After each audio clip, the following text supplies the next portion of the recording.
কষ্টে ভুগছেন এবং পুলিশ বলল যে তাকে ছেড়ে দেওয়া হয়েছে, তিনি হাসপাতালে চিকিৎসা নিচ্ছেন। তারপরে শুনলাম না, তাকে ছেড়ে দেওয়া হয়নি, তিনি হাসপাতালে গেছেন, কিন্তু ডিবির পুলিশরা তাকে পাহারা দিয়ে রেখেছে। তারপরে শুনলাম তাকে কিছুক্ষণ পরেই ছেড়ে দেওয়া হবে, এবং তারপরে সম্ভবত দেখলাম তার স্ত্রী ডিবি অফিসের সামনে বলছেন যে তাকে যেন গুম না করা হয়। বাংলাদেশের কত দুর্ভাগ্য, খেয়াল করুন কনক, যে এই দেশে একজন স্ত্রীকে বলতে হয় ডিবি অফিসের সামনে দাঁড়িয়ে যে দয়া করে গুম করবেন না। তাহলে গুমটা রাষ্ট্রীয়ভাবে কি অ্যাকসেপ্টেড হয়ে গেল বাংলাদেশে? আমরা মেনে নিলাম যে হ্যাঁ, পুলিশ এরকম যাকে ইচ্ছা তাকে গুম করে ফেলবে, এবং সেই গুমের নির্দেশ শেখ হাসিনার কাছ থেকে আসবে এবং পুলিশ গুম করবে। তো এরপরে তারপরে শুনলাম যে তাকে মুচলেখা দিয়ে ছেড়ে দেওয়া হয়েছে।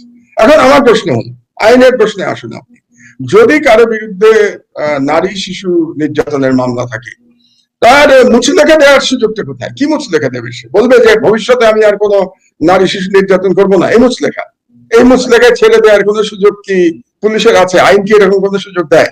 তার মানে পুরো জিনিসটা হচ্ছে একটা নাটক, এবং এই নাটকের মাধ্যমে আমার মনে হচ্ছে শুধু নুরুকে না, বাংলাদেশে আরো যে দু চারজন কথা বলেন, বলার চেষ্টা করেন বাংলাদেশের ভেতরে থেকে, তাদেরকে সরকার মেসেজ দিচ্ছে যে তোমরা যদি আমাদের বিরুদ্ধে কথা বলো তাহলে তোমাদের এই ধরনের পরিণতি মেনে নিতে হবে, তোমাদেরকে ডিবিতে নেওয়া হবে, টর্চার করা হবে, তোমাদের পরিবারকে কান্নাকাটি করতে হবে ডিবির সামনে দাঁড়িয়ে, যে যাতে তাদের পরিবারের লোককে গুম করা না হয়। এটা আমাদের দুর্ভাগ্য। কাজে যতদিন না এই ফ্যাসিবাদের জগদ্দল পাথর থেকে আমরা মুক্ত হতে পারছি, ততক্ষণ পর্যন্ত বোধহয় মানুষের এই জুলুমের কোনো অবসান হবে না বাংলাদেশে।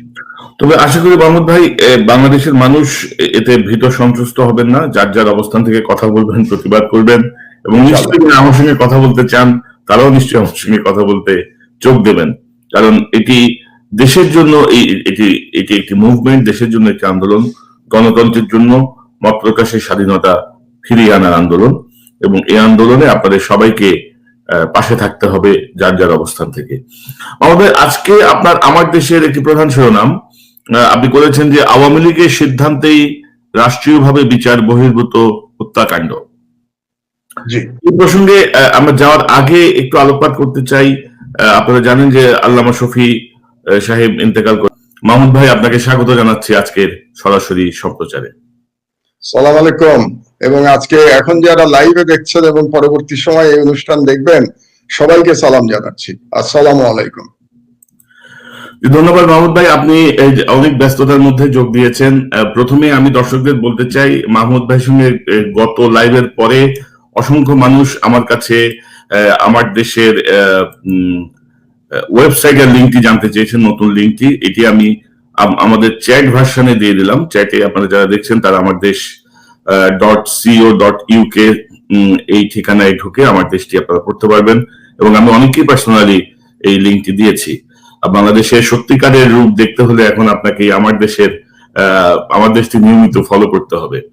তো মাহমুদ ভাই, প্রথমেই আমরা আলোচনাটা শুরু করতে চাই। আপনি জানেন যে আমার ইউটিউব চ্যানেলে আমি অ্যাডভোকেট কামরুল ইসলাম ওরফে গমরুল, তার একটি চাঁদাবাজির লিঙ্ক আমি প্রকাশ করেছিলাম, চাঁদাবাজি তার কণ্ঠসহ প্রকাশ করেছিলাম, এবং সেই মামলায় যে ব্যক্তির কাছে তিনি চাঁদা চেয়েছেন, আলী আহমেদ, তাকে পুলিশ গ্রেপ্তার করেছে গতকাল, এবং 6 দিনের রিমান্ড নিয়েছে।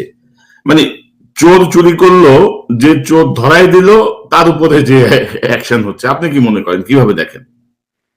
না, যে কোনো ফ্যাসিবাদী শাসন ব্যবস্থার অধীনে এমনটাই হওয়ার কথা। আর এই যে চোর চুরি করলো আর যে ধরিয়ে দিল তার বিরুদ্ধে মামলা হলো, এটা তো নতুন কিছু নয়। আমার দেশের বিরুদ্ধে এবং আমার বিরুদ্ধে একই ঘটনা ঘটেছিল, আপনার যদি মনে থাকে, যখন আমরা স্কাইপ কেলেঙ্কারি ধরিয়ে দিয়েছিলাম। বিচারপতি নিজামুল হক নাসিম তিনি আরেকজন বাইরের লোকের সঙ্গে তার চলমান মামলা নিয়ে আলাপ করেছিলেন, যেটা যে কোনো বিচারপতির ন্যায় নীতির লঙ্ঘন, কোড অফ কন্ডাক্টের লঙ্ঘন। তো এটা যখন আমার দেশ এবং লন্ডনের ইকোনমিস্টে ছাপা হলো, তারপরে দেখা গেল আমার বিরুদ্ধে রাষ্ট্রদ্রোহ মামলা হয়েছে। তারপরে আমি জেল জুলুম খাটলাম, পত্রিকা বন্ধ হলো, সেগুলো ভিন্ন বিষয়। কিন্তু নিজামুল হক নাসিমের কি হলো? তার প্রমোশন হলো, তিনি পদত্যাগ করলেন। তার মানে তিনি অপরাধ মেনে নিয়েছিলেন যে তিনি অন্যায় করেছেন। তারপরে তাকে হাইকোর্টে নিয়ে যাওয়া হলো এবং তারপরে তাকে আপিল বিভাগে প্রমোশন দেয়া হলো, পদোন্নতি। তাহলে যে চুরি করলো তার পদোন্নতি হলো, এবং আমরা যারা ধরিয়ে দিলাম চুরিটা আমাদের জেলে যেতে হলো। তো একই ব্যাপার ঘটেছে এই কামরুলের ক্ষেত্রে। এই কামরুল একটা চাঁদাবাজ, সে এই ভদ্রলোকের কাছ থেকে নিয়মিত চাঁদা নেয়, এবং এই ভদ্রলোক আওয়ামী লীগ করেন, যেটা আপনার ইউটিউব চ্যানেলে থেকে আমরা জেনেছি। এবং আপনাকে ধন্যবাদ জানাচ্ছি এরকম একটা স্কুপ নিউজ দেওয়ার জন্য। যে কোনো সাংবাদিকের জন্যই এটা একটা গৌরবের বিষয়, এই ধরনের স্কুপ নিউজ দেওয়া। যাই হোক, তো এবং এই কামরুল কি, তার অতীত কি আমরা সবাই জানি। তিনি যদি নিজেকে মুক্তিযোদ্ধা বলেন, কিন্তু আসলে তিনি রাজাকার পরিবারের সন্তান। তার বড় ভাই নিজাম ইসলামের নেতা ছিলেন এবং রাজাকার ছিলেন ওই সময়। এবং মুক্তিযুদ্ধের পরে এলাকার লোকজন তাকে শারীরিকভাবে নাজেহাল করেছিল, তার বড় ভাইকে। এবং মুক্তিযুদ্ধ চলাকালীন এই কামরুল তার বড় ভাইয়ের প্রেসেই চাকরি বাকরি করতেন। তো কাজেই সম্পূর্ণভাবেই এই কামরুল রাজাকার পরিবারের শুধু নয়, তিনিও এই রাজাকারি করেছেন ব্যক্তিগতভাবে।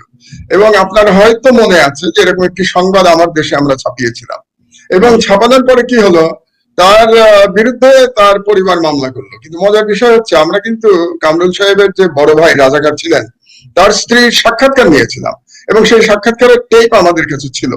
কিন্তু বাংলাদেশের বিচার বিভাগের অবস্থা আপনারা জানেন যে তাতে কিছু হয় না। কাজে এই কামরুল এখনো বহাল তবিয়তে আছে, এবং যে বেচারা ভিকটিম, সে এখন জেলে চলে গেছে। তার জন্য আমার সমবেদনা। তবে আপনাদেরকে একটা খবর দিয়ে রাখি, একদিন আগে আমার সাংবাদিক, আমার দেশের সাংবাদিক, নাম বলা যাবে না, বুঝতেই পারেন, কেউ সেফ না বাংলাদেশে। তো সেই সাংবাদিক তার 15 মিনিটের একটা ইন্টারভিউ নিয়েছে, সাক্ষাৎকার নিয়েছে। এটা আপনার জন্য একটা ইন্টারেস্টিং নিউজ কনক। এবং ইন্টারভিউটা নেওয়ার পরের দিন তিনি গ্রেফতার হয়েছেন। তো এখন এটার সংবাদ তৈরি করা হচ্ছে। ইনশাআল্লাহ আগামীকাল না, আগামী পরশু দিন আমাদের লিড নিউজে কিন্তু আপনার এই গমরুলের লিড নিউজ থাকবে। এবং সেখানে এই ভদ্রলোক, আপনাকে তো, আপনি তো তার টেলিফোন কনভারসেশন আপনি শুনিয়েছেন জাতিকে, আর আমরা তার বক্তব্য আরেকটু বেশি করে শোনাবো পত্রিকার মাধ্যমে। তো আজকে যারা শুনছেন, এবং আপনি বললেন যে আমাদের লিঙ্ক দিয়ে দিয়েছেন, আমি আশা করব তারা সবাই পরশু দিন লিড নিউজটি তারা একটু দেখবেন, দেখলেই বুঝবেন যে কামরুলের কি অবস্থা। আমি তো মনে করি কামরুলের তো এতক্ষণে সাজা হওয়া উচিত ছিল। যে কোনো সভ্য দেশ হলে তো তার গ্রেফতার হওয়ার কথা। এবং তার যে টেলিভিশন চ্যানেল সময় টেলিভিশন, আপনারা জানেন সময় টেলিভিশনের ন্যায় নীতির কথা বলে, কিন্তু পুরো টেলিভিশনটি দুর্নীতির মাধ্যমে বানানো হয়েছে। এবং মাহমুদ ভাই, খুবই বিস্ময়কর হচ্ছে, দুটো প্রসঙ্গ যদি আমি আনি। প্রধানমন্ত্রী সংসদে বলেছেন যে আমরা চোর ধরি, আবার আমাদেরকেই বলে চোর। আপনার নিশ্চয়ই মনে আছে। পাশাপাশি এই কামরুলের এই অডিও টেপ নিয়ে বাংলাদেশের কোন পত্রিকা, কোন টেলিভিশন একটি লাইন নিউজ করে নাই। অথচ তারা অতীতে কিছু একটা পেলেই কিন্তু তুলকালাম লাগিয়ে দিয়েছে। ফোন ফাঁস, অডিও কেলেঙ্কারি, ফোন কেলেঙ্কারি। কি মনে করেন আপনার? তা তো বটেই। যেমন ধরুন, আজকে তার বিরুদ্ধে মামলা হচ্ছে, যিনি ভিকটিম তার বিরুদ্ধে মামলা হচ্ছে। অথচ আপনারা জানেন যে সরকারি দালাল মিডিয়া তো এখন সবগুলোই, দুর্ভাগ্যবশত বাংলাদেশের সকল মিডিয়াই এখন দালালে পরিণত হয়েছে। কিন্তু তার মধ্যেও একেবারে সিলমারা দালাল যেগুলো, যেমন ধরুন 71 টেলিভিশন কিংবা সময় টেলিভিশন, সেখানে কিন্তু আপনি দেখবেন চরিত্র হননের জন্য প্রায় এরকম টেলিফোন কনভারসেশন লিক করা হয়। তো তাহলে আর যদি ডিজিটাল আইনে ভিকটিমকে অ্যারেস্ট করা হয়, সেক্ষেত্রে এই যে এতগুলো টেলিফোন কনভারসেশন লিক করলো এই সমস্ত টেলিভিশন চ্যানেল, তো তারা কেন গ্রেফতার হয়নি? যেমন আমার মনে আছে মাহমুদ রহমান মান্না সাহেবের টেলিভিশন কনভারসেশন লিক করেছিল। কিছুদিন আগে আরো লোকজনের টেলিভিশন কনভারসেশন লিক করা হয়েছে, এবং সেগুলো বেগম খালেদা জিয়া, ডাক্তার জাফরুল্লাহ চৌধুরী, প্রচুর মানুষের দ্বারা টেলিভিশন। তো সেক্ষেত্রে 71 টেলিভিশনের যিনি সম্পাদক, যিনি মালিক, একইভাবে সময় টেলিভিশনের মালিক তো কামরুল নিজেই, এবং কামরুলের ভাই সম্ভবত এটা চালায়, এবং অন্যান্য কর্তা ব্যক্তি যারা আছেন, তাদেরও তো ডিজিটাল আইনে মামলা হওয়া উচিত, এবং তাদেরকে অ্যারেস্ট হওয়া উচিত ছিল। কিন্তু যেটা বললাম যে ফ্যাসিবাদী রাষ্ট্রে তো কোনো আইন চলে না, এখানে ব্যক্তির ইচ্ছায় চলে। যেমন শেখ হাসিনা, তার ইচ্ছায় ব্যক্তিগত নির্দেশে সবকিছু চলে। তো সুতরাং তিনি নির্দেশ দিয়েছেন, কাজেই এই লোক গ্রেফতার হয়ে গেছে। তিনি আরেকটি কথা, আপনি বললেন যে তিনি পার্লামেন্টে বলেছেন, তিনি আরেকটি কথা, মজার কথা বলেছেন চুরির ব্যাপারে। তিনি বলেছেন কে কি বলল, আর কে কি লিখলো সেগুলো আপনারা পাত্তা দেবেন না, আপনাদের কাজ আপনারা চালিয়ে যান। তার মানে হচ্ছে যে আপনাদের চুরি আপনারা চালিয়ে যান। উনি স্বাস্থ্য মন্ত্রণালয় সম্পর্কে এই কথাগুলি বলেছিলেন, এবং আপনি জানেন যে স্বাস্থ্য মন্ত্রণালয়ের একজন গাড়ি চালক গ্রেফতার হয়েছে, যার নাকি শত কোটি টাকার সম্পত্তি আছে। এবং যেটা আমার কাছে অবাক লাগে যে ঠিক আছে, এই ড্রাইভার লোকটি দুর্নীতি পরায়ণ, সে অনেক টাকা পয়সা চুরি করেছে, কিন্তু আসল যারা পালের গোদা, তার যিনি বস ছিলেন সেই ডিজি এখনো গ্রেপ্তার হয়নি, সাবেক ডিজি। কিংবা যেমন ধরুন মন্ত্রী, যিনি স্বাস্থ্যমন্ত্রী, কর্নেল মালিক সাহেবের ছেলে, তো স্বাস্থ্যমন্ত্রীর ছেলে সে তো সরাসরি দুর্নীতির সাথে জড়িত, আপনারা সবাই জানেন। এই যে কোভিড নিয়ে যে প্রথম দিকে যে মাস্ক গুলো কেনা হলো এবং জালিয়াতি করা হলো, প্রত্যেকেই জানে যে এই জালিয়াতির সাথে সরাসরি ভাবে স্বাস্থ্যমন্ত্রীর ছেলে জড়িত, কিন্তু তাদের বিরুদ্ধে তো কোনো মামলা হয়নি। উপরন্তু প্রধানমন্ত্রী শেখ হাসিনা, অবৈধ প্রধানমন্ত্রী কিন্তু ক্ষমতা দখল করে আছেন আজকে 12 বছর ধরে, সেই প্রধানমন্ত্রী শেখ হাসিনা পার্লামেন্টে দাঁড়িয়ে বলেন যে আপনাদের কোনো দিকে কিছু নজর দেওয়ার দরকার নেই, আপনাদের চুরি আপনারা চালিয়ে যান। কাজে ওই যে আমাদের একটা কথা আছে না, চোরের মায়ের বড় গলা, এখন সেটাই বলতে হচ্ছে, এছাড়া আর আমাদের উপায় কি বলবো। তো মাহমুদ ভাই, আমাদের কাছে আরেকটি সংবাদ গতকালেরই, মানে এই সময় পর্যন্ত খুব আলোচিত সংবাদ, যে ডাকসু ভিপি নুরুল হক নুরুর উপরে যে মামলা, হামলা, গ্রেপ্তার, আবার মুচলেকা দিয়ে ছেড়ে দেয়া, তো কিভাবে দেখেন আপনি এই ডাকসু ভিপি, তিনি কথা বলছিলেন সরকারের বিরুদ্ধে, ফ্যাসিবাদের বিরুদ্ধে, এই যে হঠাৎ করে মামলা এবং গ্রেপ্তার? এটা তো আমি মনে করি তার কণ্ঠরোধ করার অপচেষ্টা, এবং দুটি কারণে আমার ধারণা যে তার এই মামলাটা হলো। একটির সাথে বোধহয় আপনিও জড়িত, সেটা হচ্ছে যে সে আপনার সঙ্গে একটা টক শোতে, আমার মতো যেমন আজকে আমি অংশ নিচ্ছি, সেরকম একটি টক শোতে সে অংশ নিয়েছিল, এবং সেই অংশ নেওয়ার ফলে তার প্রতি যে আক্রমণ আসবে এটা আমি ধারণাই করছিলাম। ইনফ্যাক্ট আমি দু একজনকে আমি বলছিলামই, আমার সহকর্মীদেরকে আমার দেশে, যে হয়তো নুরুর বিরুদ্ধে মামলা টামলা হবে। আর দ্বিতীয়ত হচ্ছে যে আমরা যে তরুণ আলেমদের একটা বিপ্লব দেখলাম হাটহাজারীতে সপ্তাহখানেক আগে, এবং সেই বিপ্লবে তরুণ আলেমরা যেভাবে দুর্নীতিবাজদের হাটহাজারী মাদ্রাসা থেকে বের করে দিলেন, তখন নুরু একটা স্টেটমেন্ট দিয়েছিল। নুরু বলেছিল, আমার মনে আছে, যে যদি এই ছাত্রদের উপরে কোনো আক্রমণ করা হয়, পুলিশ যদি আক্রমণ করে, তাহলে পরে তিনি আন্দোলনে নামবেন, ঢাকার রাজপথে তিনি আন্দোলনে নামবেন। তো এটাও একটা কারণ বলে আমি মনে করি। তবে আমি একটা আইনি বিষয় নিয়ে আলোচনা করতে চাই, সেটা হলো যে নুরুকে কি অপরাধে গ্রেপ্তার করা হয়েছে, তার বিরুদ্ধে অভিযোগটা কি? অভিযোগটা হচ্ছে যে তার একজন দলের কর্মী, তিনি নাকি এই নারীটির সঙ্গে অসৎ ব্যবহার করেছেন। কি অসৎ ব্যবহার করেছেন সেটা আমি আমাদের কারোরই জানা নেই, কিন্তু অসৎ ব্যবহারটি করেছেন কিন্তু আরেক ব্যক্তি তার দলের, এবং নুরু তার সহযোগী। কিভাবে সহযোগী? তিনি বলছেন নুরু নাকি বিচার করেন নাই, এই জন্য নুরু এই ধরনের একটি ধর্ষণ মামলার আসামি শুধু হননি, তাকে গ্রেফতার করা হয়েছিল। ছেড়ে দেওয়ার বিষয়ে আমি পরে আলোচনা করব। তো আমরা যদি এটাই দেশের আইন ধরে নিই, তাহলে কনক সাহেব, আপনার মনে থাকার কথা যে জগন্নাথ না, এটা কি জাহাঙ্গীরনগর বিশ্ববিদ্যালয় ছাত্রলীগের একজন নেতা গর্ব করে বলেছিল যে সে ধর্ষণে সেঞ্চুরি করেছে। এটা মনে আছে, মানে। তো আমার কথা হলো, যদি আজকে নুরু অপরাধী হয়ে গ্রেফতার হয়, তাহলে ছাত্রলীগের যে নেতা, এবং সে বড় নেতা ছিল জাহাঙ্গীরনগর ইউনিভার্সিটির, সে যদি ধর্ষণে সেঞ্চুরি করে থাকে, তাহলে প্রধান আসামি তো শেখ হাসিনার হওয়ার কথা। তাহলে শেখ হাসিনা গ্রেপ্তার হন নাই কেন? কিংবা তাহলে এতক্ষণে শেখ হাসিনার গ্রেপ্তার হওয়া উচিত। কিংবা আপনি দেখতে পাবেন যে আমাদের আইন শৃঙ্খলা রক্ষাকারী বাহিনীতে এই ধরনের অভিযোগ প্রায়ই আসে, বিশেষত পুলিশের মধ্যে তো প্রায়ই আসে, আপনাদের মনে আছে। তাহলে পুলিশের কোনো কর্মকর্তা যদি এই ধরনের রেপ কেসের আসামি হন, তাহলে আইজি বেনজির গ্রেফতার হয় না কেন?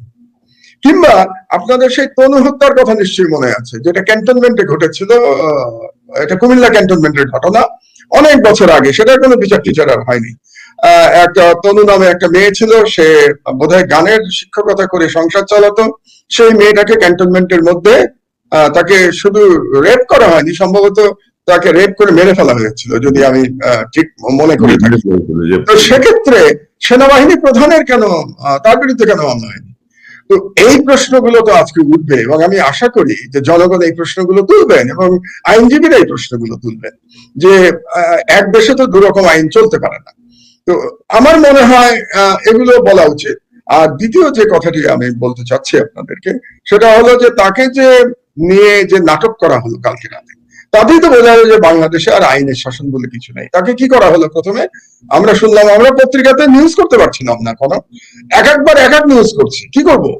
মানে 1 ঘন্টা পর পর কাহিনী বদলে যাচ্ছে। 1 ঘন্টা আগে শুনলাম যে তাকে গ্রেফতার করা হয়েছে, ঘন্টা দুয়েক পরে শুনলাম তিনি অ্যাজমার জন্য শ্বাসকষ্টে ভুগছেন এবং পুলিশ বলল যে তাকে ছেড়ে দেওয়া হয়েছে, তিনি হাসপাতালে চিকিৎসা নিচ্ছেন।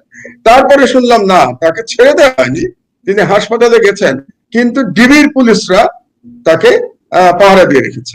তারপরে শুনলাম তাকে কিছুক্ষণ পরেই ছেড়ে দেওয়া হবে এবং তারপরে সম্ভবত দেখলাম তার স্ত্রী ডিবি অফিসের সামনে বলছেন যে তাকে যেন গুম না করা হয়। বাংলাদেশের কত দুর্ভাগ্য! খেয়াল করুন কনক, যে এই দেশে একজন স্ত্রীকে বলতে হয় ডিবি অফিসের সামনে দাঁড়িয়ে যে দয়া করে গুম করবেন না। তাহলে গুমটা রাষ্ট্রীয়ভাবে কি অ্যাকসেপ্টেড হয়ে গেল বাংলাদেশে? আমরা মেনে নিলাম যে হ্যাঁ, পুলিশ এরকম যাকে ইচ্ছা তাকে গুম করে ফেলবে এবং সেই গুমের নির্দেশ শেখ হাসিনার কাছ থেকে আসবে এবং পুলিশ গুম করবে। তো এরপরে তারপরে শুনলাম যে তাকে মুচলেখা দিয়ে ছেড়ে দেওয়া হয়েছে।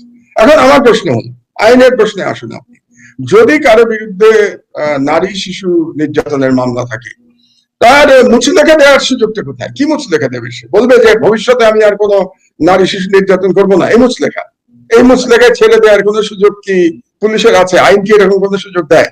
তার মানে পুরো জিনিসটা হচ্ছে একটা নাটক এবং এই নাটকের মাধ্যমে আমার মনে হচ্ছে শুধু নুরুকে না, বাংলাদেশে আরো যে 2-4 জন কথা বলার চেষ্টা করেন বাংলাদেশের ভেতরে থেকে, তাদেরকে সরকার মেসেজ দিচ্ছে যে তোমরা যদি আমাদের বিরুদ্ধে কথা বলো তাহলে তোমাদের এই ধরনের পরিণতি মেনে নিতে হবে, তোমাদেরকে ডিবিতে নেওয়া হবে, টর্চার করা হবে, তোমাদের পরিবারকে কান্নাকাটি করতে হবে ডিবির সামনে দাঁড়িয়ে, যে যাতে তাদের পরিবারের লোককে গুম করা না হয়। এটা আমাদের দুর্ভাগ্য।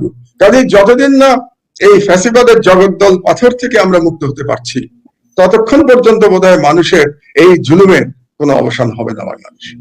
তবে আশা করি মাহমুদ ভাই, বাংলাদেশের মানুষ এতে ভীত সন্ত্রস্ত হবেন না, যার যার অবস্থান থেকে কথা বলবেন, প্রতিবাদ করবেন এবং নিশ্চয়ই আমার সঙ্গে কথা বলতে চান তারাও নিশ্চয়ই আমার সঙ্গে কথা বলতে চোখ দেবেন, কারণ এটি দেশের জন্য এটি একটি মুভমেন্ট, দেশের জন্য একটি আন্দোলন, গণতন্ত্রের জন্য মত প্রকাশের স্বাধীনতা ফিরিয়ে আনার আন্দোলন, এবং এই আন্দোলনে আপনাদের সবাইকে পাশে থাকতে হবে যার যার অবস্থান থেকে। আমাদের আজকে আমার দেশের একটি প্রধান শিরোনাম আপনি করেছেন যে আওয়ামী লীগের সিদ্ধান্তেই রাষ্ট্রীয়ভাবে বিচার বহির্ভূত হত্যাকাণ্ড। এই প্রসঙ্গে আমরা যাওয়ার আগে একটু আলোকপাত করতে চাই। আপনারা জানেন যে আল্লামা শফি সাহেব ইন্তেকাল করেছেন এবং জি, এবং ওনার ছেলে যিনি বাবার নামে একটি রাজত্ব কায়েম করেছিলেন হাটহাজারী মাদ্রাসায়, তিনি বহিষ্কৃত হয়েছেন। অর্থাৎ বলা হয় যে শফি হুজুরের ছেলের উপর আওয়ামী লীগ ভর করেছিল নানাভাবে, ভয়ভীতি দেখিয়ে হোক, লোভ দেখিয়ে হোক। একটি বিপ্লব ঘটে গেছে হাটহাজারী মাদ্রাসায়, কওমি মাদ্রাসা ছাত্রদের প্রথম আন্দোলন, বিশাল আন্দোলন নিজেদের অনিয়মের বিরুদ্ধে। আপনি যদি একটু আলোকপাত করতেন, অনেকেই জানতে চায়। এবং এই হেফাজতকে নিয়ে কিন্তু আপনি অনেকভাবে লাঞ্ছিত হয়েছেন, আপনি মামলা খেয়েছেন, জেলে গেছেন, তার পেছনে কিন্তু মূল কারণ ছিল হেফাজতের আন্দোলনকে সমর্থন করা, আন্দোলনকে।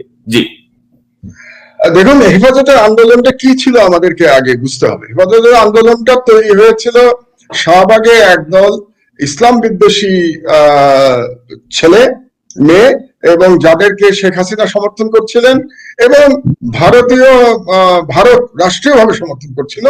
সেই ইসলাম বিদ্বেষী গোষ্ঠী আমাদের ধর্ম এবং আমাদের প্রিয় নবী হযরত মুহাম্মদ সাল্লাল্লাহু আলাইহি সাল্লাম সম্পর্কে অত্যন্ত কুরুচিপূর্ণ বক্তব্য, পোস্ট তাদের সোশ্যাল মিডিয়াতে দিচ্ছিল এবং এর বিরুদ্ধে হেফাজতের আন্দোলন গড়ে ওঠে। তার মানে এটা এক ধরনের একটা সাংস্কৃতিক বিপ্লব ছিল। সেই সাংস্কৃতিক বিপ্লবটা কি ছিল?